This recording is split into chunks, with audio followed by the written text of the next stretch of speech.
bienvenue dans ce petit ciné des Mexicains. Et une fois n'est pas coutume, Pedro, cette fois, on a vu le film dont on va parler. Eh oui. Pour la toute première fois de l'histoire du petit ciné des Mexicains, nous avons été invités à l'avant-première mondiale du film. C'est Avatar. Du coup, on va vous raconter comment s'est déroulé cette avant-première. Voilà, on va parler un petit peu de nous. Hein. Après tout, c'est le petit ciné des Mexicains, pas le petit ciné de James Cameron. Alors tout commence avec Toph et Michael, qui décident de ne pas recevoir les acteurs du film, ni d'aller voir l'avant-première parce que ça ne leur parle pas. Voilà. Donc Leroux tente de les convaincre en leur disant que c'est le film de l'année 2009, celui que tout le monde attend. Finalement, comme ils sont très influençables, ils cèdent. Et on a rendez-vous à 10h du matin sur les champs pour voir le film en avant-première. Donc déjà, on fait la gueule grave parce qu'il faut se lever méga tôt un vendredi. Pourquoi je parle comme ça, moi méga tôt, c'est des termes que j'emploie jamais d'habitude. Non, mais en parlant de méga tôt, tu peux me passer en passer un, justement? Un gâteau? Non? En plus, on a bossé jusqu'à 3h du matin la veille. Et surtout, c'est absolument pas du tout notre cam niveau cinéma, de la science-fiction foireuse sur fond de bons sentiments, c'est bon quoi. Mais bon, bête et discipliné, on est d'accord pour y aller, mais avec les pieds un peu lourds quand même. Surtout quand on apprend que le film dure 2h46 et qu'il sera projeté en version originale non sous-titrée.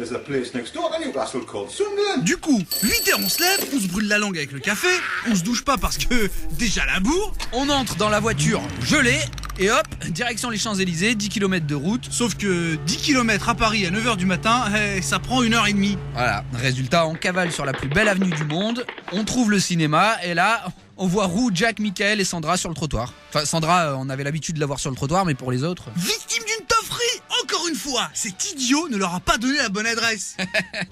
4 coups de téléphone à Toph et 10 minutes plus tard, on se rend compte qu'il suffisait de traverser la rue. On entre dans le cinéma et d'entrée de jeu, on nous tend un papier dans lequel on doit mettre nos noms, nos prénoms, adresse, employeur, numéro de sécurité sociale, religion, dernier repas, prénom de la mère, profession du père, souscription à une assurance vie, orientation sexuelle, copie d'un RIB, 3 bulletins de salaire, dernière feuille d'imposition, levez la main droite et dites je le jure. Tout. Et là tu te demandes si tu viens voir un film ou pas.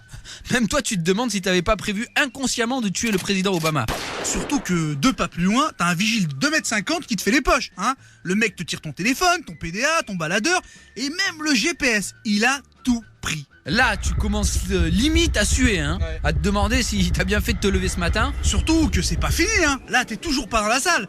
Avant de monter l'escalier, c'est la fouille au corps. Palpation, rayon X et marche en canard. Mais cette fois, ça y est, on peut enfin accéder à la salle de cinéma pour voir Avatar. Ouais, sauf que tu te tapes une file de journalistes et animateurs télé qui n'avancent pas. Alors là, tu te dis que tu ne reverras jamais ta mère, que si tu entres dans cette salle de cinéma, c'est pour t'y faire incinérer ou être le cobaye d'une expérience chimique terroriste. En fait, la file, c'est la distribution des lunettes 3D. Donc on t'équipe façon cosmonaute, tu vois.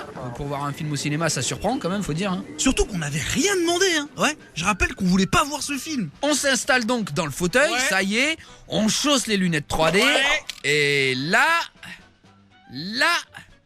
à ce moment précis où le film commence, on a pris une monumentale claque 3D en plein la gueule. Low kick, coup de pied circulaire, double percute, crochet du droit, ATMI, coup de coude et coup de coude. Et ça pendant 2h46 minutes. On n'était pas prêts, on n'était pas entraînés pour ça. On est arrivé sans le savoir sur un gros ring de boxe et on est ressorti franchement KO. Groggy, avachi, lessivé.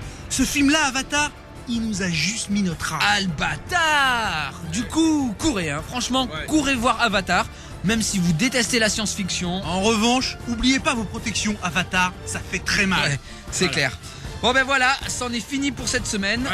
Merci de nous avoir suivis dans ce petit ciné des Mexicains. Et à très vite pour un nouveau rendez-vous. Au revoir. Au revoir.